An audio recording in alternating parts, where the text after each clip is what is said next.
അസ്സലാമു അലൈക്കും വറഹ്മത്തുള്ളാഹി തആല വബറകാതുഹു. ഗൈസ്, സംഭവം നടക്കുന്നത് അങ്ങ് ബനു ഇസ്രായേലിലാണ്. അവിടെ ഒരു രാജാവുണ്ടായിരുന്നു. രാജാവെന്ന് പറഞ്ഞാൽ ഇങ്ങനെ ആപ്പകോപ്പ രാജാവൊന്നുമല്ല. ഒരുപാട് സാമ്രാജ്യങ്ങളുള്ള, ഒരുപാട് സമ്പത്തുള്ള ഒരു ചക്രവർത്തി. ഒരിക്കല് ഈ രാജാവ് ഇങ്ങനെ തൻ്റെ കൊട്ടാരത്തിൻ്റെ മുകളിലൂടെ ഉലാത്തുന്ന സമയം പെട്ടെന്ന് എവിടെ നിന്നോ ഒരു ചിന്ത രാജാവിൻ്റെ ഹൃദയത്തിലേക്ക് കടന്നു വരികയാണ്. നീ വിഷയമാടാവുക, നീ സീനാടാ, ബ്രോന്റെ ലൈഫല്ലേ ലൈഫ്, വലിയ കൊട്ടാരം, ഒട്ടനവധി സമ്പത്ത്, ആവശ്യത്തിലേറെ സൗകര്യം. പക്ഷെ ബ്രോ ഇത്ര സെറ്റപ്പാന്നുള്ള കാര്യം പല അണികൾക്കും അറിയില്ല. അണികൾക്ക് രാജാവിനെ കുറിച്ച് വലിയ ഐഡിയ ഇല്ലെങ്കിൽ പിന്നെ രാജാവെന്ന് പറഞ്ഞിട്ട് എന്ത് കാര്യം? ഇത് കേട്ടപ്പോ രാജാവ് ആകെ സെറ്റായി. ഹേ ബ്രോ, ഡെസ്പാവല്ലേ, we have a solution for that. പരിഹാരണ്ടേ, നാളെ തന്നെ, അധികം വൈകണ്ട. ആരും കണ്ടിട്ടില്ലാത്ത, കേട്ടിട്ടില്ലാത്ത, എന്തിന് ഈവൻ ചിന്തിച്ചിട്ട് പോലുമില്ലാത്ത രീതിയിൽ ഒരു രാജകീയമായ ജാഥ നമ്മൾ പുറപ്പെടണം. രാജ്യത്തിൻ്റെ മുഴുവഴികളിലും ആ ജാഥ പുറപ്പെടും. ആ ജാഥയിൽ എല്ലാവരും അറിയണം ആരാ നമ്മൾ. പിന്നെ ഒരു പ്രഖ്യാപനമായിരുന്നു, ഹൂ ഈസ് ദർ, ആരെവിടെ. പ്രജകളൊക്കെ രാജാവിൻ്റെ മുന്നിലേക്ക് ഓടിയെത്തി. നാളെ സൂര്യൻ ഉദിക്കുമ്പോൾ നമ്മളൊരു ജാഥ പുറപ്പെടുക. ആ ജാഥ എത്രത്തോളം പ്രൗഢിയാക്കാൻ കഴിയുമോ അത്രയും പ്രൗഢിയായിരിക്കണം. ആളുകൾ അറിയട്ടെ ആരാ ഞാനെന്ന്. എന്താ നോക്കി നിൽക്കുന്നത്, ജാഥകൾ ഒരുക്കങ്ങൾ തുടങ്ങട്ടെ. പിന്നെ എല്ലാവരും അതിൻ്റെ തിരക്കിലായി. പക്ഷേ ഈ ചിന്തട്ട് കൊടുത്തത് ഇത് വൺ ആൻഡ് ഓൺലി ഇബ്ലീസ് ആണെന്ന കാര്യം ആ പാവം അറിഞ്ഞില്ല. അടുത്ത ദിവസം സൂര്യൻ ഉദിക്കുമ്പോൾ ഏറ്റവും വിലയേറിയ വസ്ത്രമണിഞ്ഞ്, സ്വർണത്തിൻ്റെ കിരീടവും അണിഞ്ഞ്, കൂളിംഗ് ഗ്ലാസും വെച്ച് രാജാവ് ഇങ്ങനെ കൊട്ടാരത്തിൻ്റെ പുറത്തിറങ്ങി കണ്ണു തുറന്ന് നോക്കുമ്പോൾ ഏറ്റവും മുമ്പിൽ ഡിഫൻഡറിൻ്റെ ആന, ഫറാറിൻ്റെ ഒട്ടകം, ലംബോർഗിനിൻ്റെ കുതിര, എല്ലാത്തിനും ഒത്ത നടുവിൽ അന്നുള്ളതിൽ വെച്ച് ഏറ്റവും വിലയേറിയ പ്രൗഢിയേറിയ റോൾസ് റോയ്സിൻ്റെ കുതിര രാജാവിന് വേണ്ടിയിട്ട് ഇങ്ങനെ ഒഴിഞ്ഞു കിടക്കുകയാണ്. ഏത് വൈബ്? അംബാനി വൈബ്. രാജാവിന് എല്ലാവരും വഴിമാറിക്കൊടുത്തു. എല്ലാവർക്കും ഇടയിലൂടെ BGM ഇട്ട് സ്ലോ മോഷനിൽ രാജാവ് ഇങ്ങനെ പോയി കുതിരപ്പുറത്തേക്ക് ചാടിക്കയറി. ജാഥ തുടങ്ങി. ഓരോ വഴിയോരങ്ങളും ജാഥ ഇങ്ങനെ പുറപ്പെടുമ്പോൾ നമ്മുടെ രാജാവിൻ്റെ ഫാൻസ് അസോസിയേഷൻ ചുറ്റും കൂടി ശബ്ദം ഉണ്ടാക്കുന്നുണ്ട്. ചിലർ കൂക്കി വിളിക്കുന്നുണ്ട്.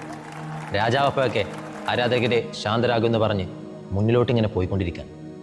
പക്ഷേ ഈ കാണുന്ന സെക്യൂരിറ്റി വലയങ്ങൾക്കൊക്കെ അപ്പുറം രാജ്യത്തെ ഏറ്റവും പാവപ്പെട്ട ജനങ്ങൾ രാജാവിനിങ്ങനെ പ്രതീക്ഷയോടെ വിളിക്കുന്നുണ്ട്. പക്ഷേ പാവപ്പെട്ടവരെ മൈൻഡ് ചെയ്താൽ അതിൻ്റെ സ്റ്റാറ്റസിനെ ബാധിക്കുമോ എന്നുള്ള ചിന്തയിൽ രാജാവ് ഇങ്ങനെ മുന്നോട്ട് പോയി. അല്ലെങ്കിലും ഈ പാവപ്പെട്ടവർ ധിക്കാരികളായ നേതാക്കന്മാരുടെ ചവിറ്റുകൊട്ടാണല്ലോ, അതൊന്നും ഇന്നും. ജാഥ ഇങ്ങനെ മുന്നോട്ട് പോയിക്കൊണ്ടിരിക്കുകയാണ്. ആളുകൾ കൂടുന്തോറും ജാഥയുടെ സെക്യൂരിറ്റി ലെവലും സെറ്റപ്പായിക്കൊണ്ടേയിരുന്നു. വളരെ വലിയ സെക്യൂരിറ്റി വലയങ്ങളും നല്ല ബോഡി ഗാർഡ്സും ഉണ്ടായതുകൊണ്ട് ആ പാവങ്ങൾക്കൊന്നും രാജാവിലേക്കൊന്നും അടുക്കാൻ പോലും കഴിഞ്ഞില്ല. പെട്ടെന്ന് രാജാവിൻ്റെ കുതിരയുടെ കടിഞ്ഞാൺ ഒരാൾ പിടിക്കുകയാണ്. എല്ലാവരും സ്തബ്ധരായി. ജാഥ തന്നെ അവിടെ സ്റ്റോപ്പായി. എല്ലായിടത്തും നിശബ്ദത ഇങ്ങനെ പരക്കുകയാണ്. ആർക്കാ അത്ര ധൈര്യം? എല്ലാവരുടെയും ഹൃദയത്തിൽ ഒരൊറ്റ ചോദ്യം, ആരാണയാൾ? എല്ലാവരുടെയും കണ്ണുകൾ ആ കടിഞ്ഞാണിൽ പിടിച്ച കൈകളിലേക്കായി. അതൊരു പാവം മനുഷ്യൻ്റെതാണ്. കീറിപ്പറിഞ്ഞ വസ്ത്രങ്ങളണിഞ്ഞ വളരെ വിരൂപിയായൊരു മനുഷ്യൻ. രാജാവിന് തന്നെ അയാളെ കണ്ടപ്പോൾ പേടിയായി. അല്ല, ഇത്രയും വലിയ സെക്യൂരിറ്റി കവചങ്ങളൊക്കെ മറികടന്ന് ബോഡി ഗാർഡ്സിൻ്റെ കണ്ണിലൊന്നും പെടാതെ ഈ മനുഷ്യനെങ്ങനെ രാജാവിൻ്റെ കുതിരയുടെ അടിച്ചെത്തി? ഇനി എത്തിയാൽ തന്നെ രാജാവിൻ്റെ കുതിരയുടെ കടിഞ്ഞാൺ പിടിക്കാൻ മാത്രം ധൈര്യം ഇയാൾക്ക് എവിടെ നിന്ന് കിട്ടി? ഇനി എന്ത് സംഭവിക്കും? എനിക്ക് നിങ്ങളോടൊരു രഹസ്യം പറയാനുണ്ട്. ആഗതൻ രാജാവിനോട് പറഞ്ഞു. രഹസ്യമോ? ഇപ്പോഴാണോ നീ രഹസ്യം പറയുന്നത്? മുമ്പിൽ നിന്ന് മാറി നിൽക്കടാ. Sorry bro, but it's an important message. Important ആണെങ്കിൽ കൊട്ടാരത്തിൽ ഒന്ന് പറയണം. ഇവിടെ വെച്ചാണോ പറയുന്നത്? മാറി നിൽക്ക്. ഇതിപ്പോഴേ പറയാൻ പറ്റൂ. ഇത് മറ്റൊരു സമയത്തേക്ക് നീട്ടി വെക്കാൻ പറ്റുന്ന മെസ്സേജ് അല്ല. രാജാവ് ഞെട്ടി. എന്തൊക്കെയായി നടക്കുന്നത്? ദേഷ്യം രാജാവിൻ്റെ സിരകളിലൂടെ ഇങ്ങനെ വലിഞ്ഞു കയറി കടക്ക് പുറത്ത്. പക്ഷേ രാജാവിൻ്റെ ആജ്ഞകളൊന്നും ആഗതിനൊരു മാറ്റം ഉണ്ടാക്കില്ല. എല്ലാവരുടെ മുന്നിന്നും രാജാവ് ഇങ്ങനെ അലിഞ്ഞു തീർന്നുകൊണ്ടിരിക്കുകയാണ്. ഔറ പോണ പോക്കെ. എത്ര ശ്രമിച്ചിട്ടും ആഗതൻ ഒഴിഞ്ഞു പോകാത്തപ്പോൾ ഒടുവിൽ എല്ലാവരുടെയും മുന്നിൽ വെച്ച് രാജാവ് ആഗതൻ്റെ ചുണ്ടുകളിലേക്ക് തൻ്റെ ചെവി ഇങ്ങനെ അടുപ്പിക്കുകയാണ്. പറയൂ, എന്താ നിന്റെ രഹസ്യം? ആഗതൻ പറഞ്ഞു, ഒന്നുമില്ല, അന മലക്കുൽ മൗത്ത് അസ്രായിൽ. ഞാൻ അസ്രായിലാണ്. നിന്റെ റൂഹ് പിടിക്കാൻ വന്നതാ.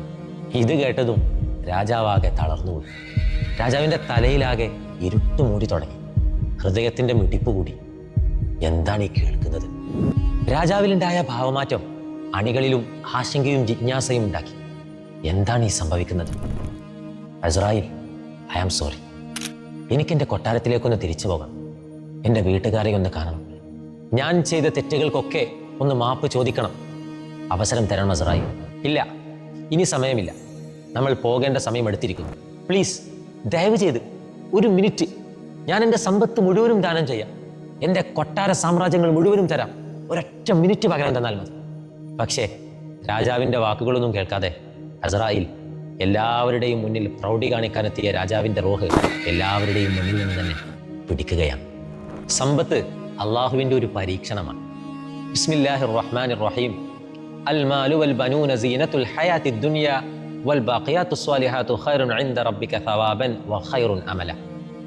എത്രത്തോളം നീ സമ്പാദിക്കുന്നു എന്നുള്ളതല്ല, എത്രത്തോളം പ്രൗഢി നിനക്കുണ്ട് എന്നുള്ളതല്ല, പകരം ആ സമ്പത്ത് എങ്ങനെയാണോ നീ ചെലവഴിക്കുന്നത്, ജനങ്ങളുടെ ഇടയിൽ എങ്ങനെയാണോ നീ സംസാരിക്കുന്നത്, അവരെ ട്രീറ്റ് ചെയ്യുന്നത്, അതിനനുസരിച്ചാണ് നീ ഒരു റിയൽ ഹീറോ ആയി മാറുന്നത്.